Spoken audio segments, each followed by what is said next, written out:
So I really fundamentally believe that like innovation is a counterculture.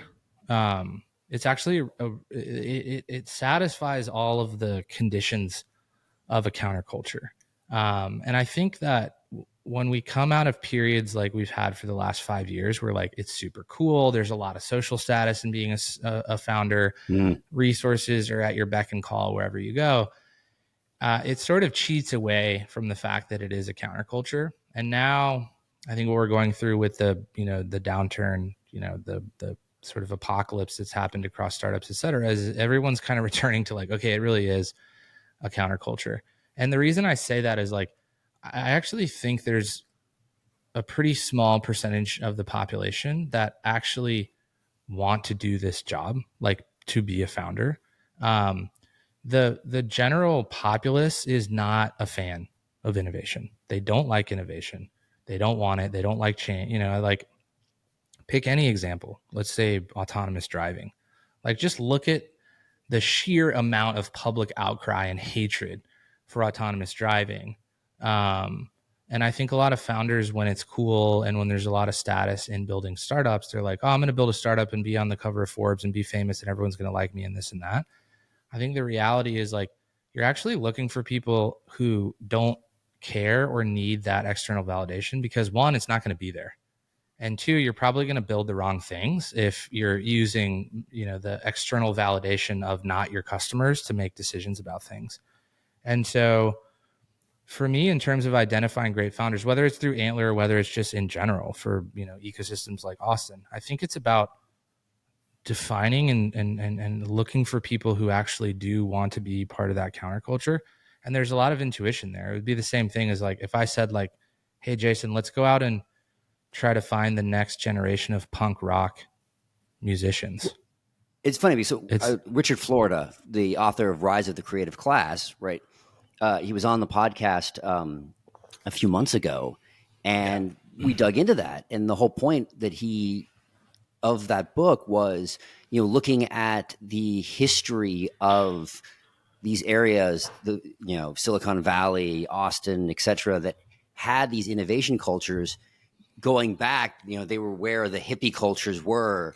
And it wasn't, and what we kind of dug into, right? And this is part of his thesis, was exactly what you just said, is it wasn't so much that specifically the hippie culture or the gay culture was there. It was that these regions were open to counterculture. And that the counterculture of those regions and the openness to it was what attracted to the innovators, because at their core, 100% agree, being innovative is counterculture because you have the status. This is back to Clay Christensen's disruptive technology, right? And disruptive innovation. You have a status quo, and you have to go in and say, nah, I'm going to go try to break that in some way, and likely lose and get crushed. And you have to have a certain both naivete, because you're like, nah, I can do that, and a level of optimism to then go and do that. And you're right. Can I go do that? Can I break this? Can I kind of do that? And there was this, you're right, you've had this level of status that kind of, you see that, and so many people are like, I want to do that. And there was this kind of mix of influencer culture, and I want to be able to be on the, be a big YouTube star or be that. But so many of them, you kind of flip back and forth between being, loved and then hated and then loved. And then what are you going to be? I mean, like, Edison was hated during his time for a while and loved. And then the same thing with like the titans of the late 1800s and early 1900s. And, you kind of go back and forth with that, and everybody kind of looks back at, the same thing like Steve Jobs. I mean, how often was he was the hero and he was the villain. He was the hero and he was the villain. Like, you become, the narrative, like your narrative becomes controlled by the public. And that's exactly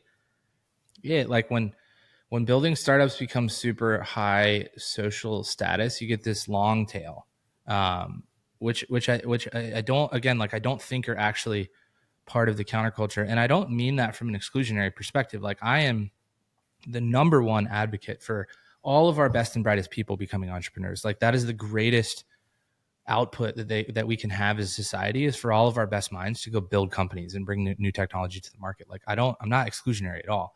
I think it's more about finding people who actually want to do it. If you explain to them the reality of being a founder who can build, a company that changes the world.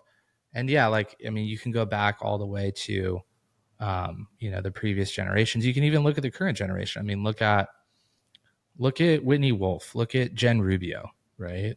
Look at that. Look at what they had to go through.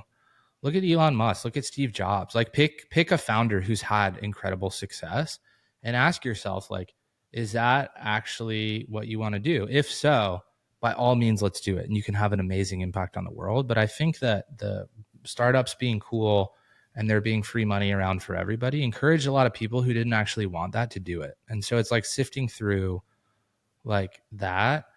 So it's not only do you have the intrinsic qualities to be a successful entrepreneur, um, but do you want to do the job? And one thing I think I very deeply believe is true is like the best entrepreneurs are entrepreneurs because they can't do anything else.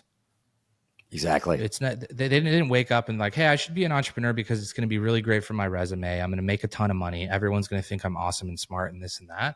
Those are all the wrong reasons to be an entrepreneur. I think the best entrepreneurs are like, I can't work in a corporate environment.